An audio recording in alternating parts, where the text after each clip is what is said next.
You know that gap? The one between what we're thinking, what we actually say, and then what the other person hears? That's where all communication lives. And yeah, it's often where everything breaks down. Today, we're going to dive into a framework that's built to navigate that exact space. Oh, we have all been there, right? You say something you think is simple, like, "You're late." And what you mean is, "Hey, I was getting worried about you." But the response you get is super defensive, like they heard, "Wow, you're so irresponsible." It's just a frustratingly common thing. And believe it or not, there's a real reason it keeps happening. So, what if that gap? What if it isn't just random noise? What if there's a pattern to all this misunderstanding? Something we can actually learn to decode and work with? Well, there is, and it has a name. Okay, let's break this down. I know, the name sounds a little intense, right? Neuro-linguistic programming. But it actually unpacks really beautifully. Neuro, that's all about our minds, how we think, our own internal map of the world. Linguistic, well, that's the language, the words we use to find our way around that map. And programming, that just refers to the patterns, the automatic habits that come from all this. It's kind of like the blueprint for how we operate. And to really get a feel for what NLP is, it helps to know where it even came from. See, this isn't just some abstract theory somebody dreamed up. It was actually born from watching what works in the real world.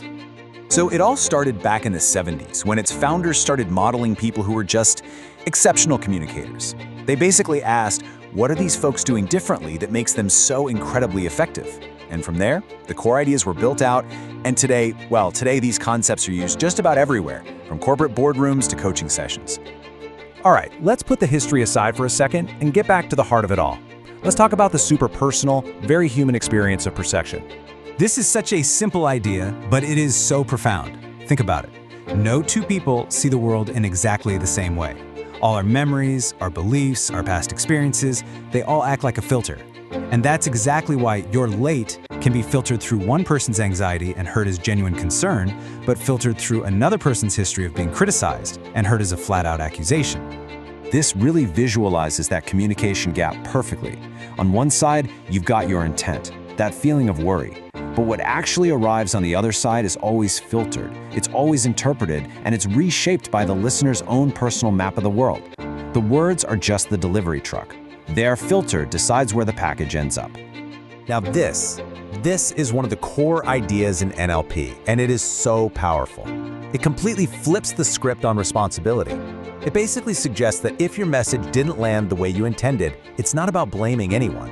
It's about recognizing that gap between what you meant and the response you got, and then, changing your approach. So, we have this communication gap, and it's caused by our personal perceptions. The big question is, how does NLP actually give us a model to bridge that gap? Let's connect the dots here. At its heart, that's what NLP is. It's the bridge between what's happening inside our own heads, our inner world, and how we actually express that to the outside world.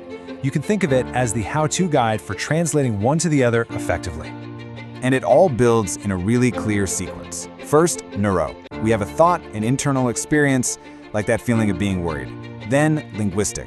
We wrap words around that thought to give it some structure, like saying, "You're late." And finally, programming. Over time, this whole process creates our automatic responses, our communication habits. And this is the key takeaway of NLP. Our communication isn't just a random collection of words. It's a direct reflection of our internal mental maps. So, if you want to change the communication, if you want to get a different result, you first have to understand the map, both yours and theirs.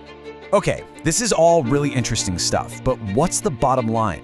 Why is understanding this model so important in our actual day-to-day lives? Well, because it gives you practical tools. You learn to go beyond just the surface level of words and start to decode the real structure of a conversation. You begin to really appreciate the power of perception, to express your own ideas more clearly, and ultimately to build stronger, more authentic connections with people. So here's the most crucial point of all. We're not just talking about some academic concept here.